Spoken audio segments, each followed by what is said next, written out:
L'Amérique est sous tension, car lors du 1er août 2023, l'agence de notation Fitch a baissé la note de la dette américaine, la faisant passer d'un AAA à un AA+.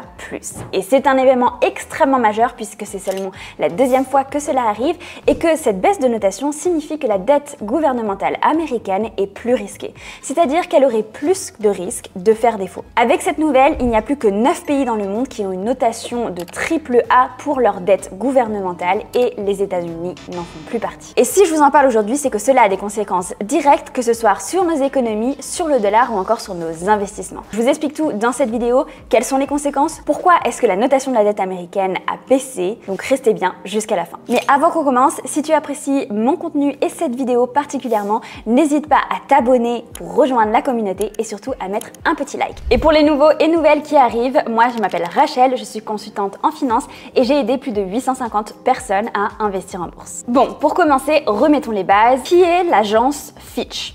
En fait, dans le monde, il y a 3 agences principales de notation pour toutes les obligations qui vont être émises. Il y a Fitch, il y a Moody's et il y a Standard & Poor's. Ces 3 agences, elles vont mettre des notes sur toutes les obligations qui vont être émises afin de permettre aux investisseurs de connaître le risque qui va être engagé lorsqu'ils vont faire leurs investissements dans ces obligations. Concernant la notation de ces différentes agences, elle est la même pour toutes, c'est-à-dire qu'un AAA, c'est le mieux, après ça va à AA, A, BBB, B et ainsi de suite. Plus ça va vers les C, moins la dette est bonne, c'est-à-dire plus elle a de risques de défaut. Et donc comment est-ce qu'ils vont mettre une notation sur la dette des différents gouvernements? C'est tout simplement en mesurant la manière dont le gouvernement est géré et aussi en mesurant la puissance de leur économie. Donc comme je vous disais, les États-Unis étaient avant un AAA, c'est-à-dire absolument parfait, et maintenant ils sont un AA+. Ce qui fait qu'il n'y a plus que 9 pays actuellement qui ont une notation de AAA, c'est-à-dire que leur dette est excellente et il y a pratiquement 0 chance de faire défaut. Ces différents pays sont l'Allemagne, le Danemark, les Pays-Bas, la Suède, la Norvège, la Suisse, le Luxembourg, Singapour et enfin l'Australie. Maintenant, on va voir pourquoi est-ce que la dette américaine a été déclassée, c'est-à-dire qu'elle est considérée comme plus risquée. La première raison, c'est le plafond de la dette. Le plafond de la dette, je vous ai fait une vidéo en détail à ce sujet, mais en gros, il allait atteindre sa limite et donc ils ont dû augmenter le plafond de la dette américaine. Pour ça, il fallait que le Sénat soit d'accord, c'est toute une organisation et surtout, ils ont fait une approbation à la dernière minute. Ce qui ne renvoie pas forcément quelque chose de très positif envers les différents pays, notamment parce que dans cette augmentation de la dette américaine est inclus les différents intérêts qui doivent être payés aux pays qui investissent dans des obligations du gouvernement américain. Et donc, s'ils n'augmentaient pas leur dette, ils ne pouvaient pas payer non seulement les intérêts qu'ils doivent payer aux différents pays,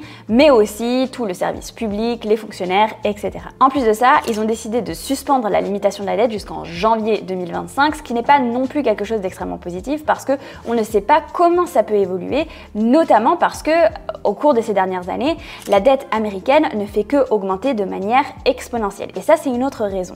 C'est que les États-Unis sont de plus en plus endettés. La dette américaine s'élève maintenant à 32 trillions de dollars et que ça ne fait que augmenter. Parce que le système américain de la dette américaine, c'est d'emprunter et de réemprunter pour pouvoir rembourser ce qu'on a emprunté avant. Et donc, c'est un cercle vicieux qui est infini. Et donc, ils peuvent faire ça depuis des années sans trop impacter l'inflation parce qu'ils peuvent exporter leurs dollars en trop aux autres pays qui en ont besoin, eux, pour pouvoir acheter du pétrole. Sauf que je pense que vous avez déjà entendu parler des BRICS, des différents accords qui ont été mis en place récemment entre différents pays membres des BRICS pour faire des échanges commerciaux, notamment du pétrole, dans leur devise locale et non en dollars américains. Donc à voir comment ça va évoluer. Bref, tout ça pour dire que tous ces différents facteurs-là ont décidé Fitch à baisser la note de la dette américaine. Maintenant que vous avez compris la situation, pourquoi la dette américaine a été déclassée, vous vous demandez sûrement quel est l'impact sur nous, sur nos investissements, notre économie, etc.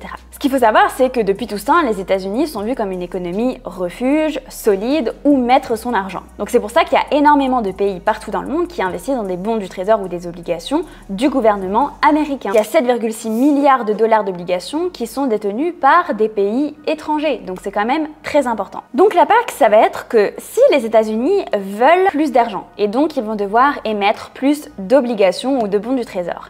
Étant donné que leur notation est moins bonne, ils vont devoir payer plus d'intérêts parce que les gens vont se dire ok, c'est plus risqué, il y a plus de chances que le gouvernement américain fasse défaut, donc il faut en contrepartie me rémunérer en conséquence de ma potentielle perte. Donc ça va coûter plus cher au gouvernement américain. Le deuxième impact, ça va être sur la volatilité du marché. Sur le court terme, l'impact ne devrait pas être catastrophique. Là, on est le 11 août à l'heure où je tourne. Pour l'instant, le marché ne s'est pas forcément remis, mais je suppose que d'ici quelques semaines, ça devrait le faire. Et sur le long terme, il va falloir voir comment l'économie américaine se porte. Bien sûr, je vous tiendrai au courant dans des vidéos, donc n'hésitez pas à vous abonner. Mais ce que je peux vous dire, c'est que les États-Unis vont devoir faire attention à leur réputation, la gestion de leurs dettes, la gestion de leurs dépenses, bien parce que tout le monde les a un petit peu dans le viseur. Particulièrement depuis cette situation-là qui, comme je vous le disais, c'est uniquement la deuxième fois que ça arrive. Surtout que si la dette américaine continue de baisser au niveau de la notation, peut-être qu'au bout d'un moment, plus personne ne voudrait acheter d'obligations et là, les conséquences seraient assez importantes sur l'économie américaine. Comme par exemple une hyperinflation et donc la perte de valeur du dollar. Mais ça, pour l'instant, on n'y est pas encore, mais ça pourrait potentiellement arriver. Bref, il faut se tenir au courant en tout cas. Donc faites bien attention à vos investissements. Je te mets une vidéo juste ici que tu peux regarder où je te partage 12 règles afin de t'enrichir et de réussir tes investissements en bourse. On se retrouve la semaine prochaine pour une nouvelle vidéo.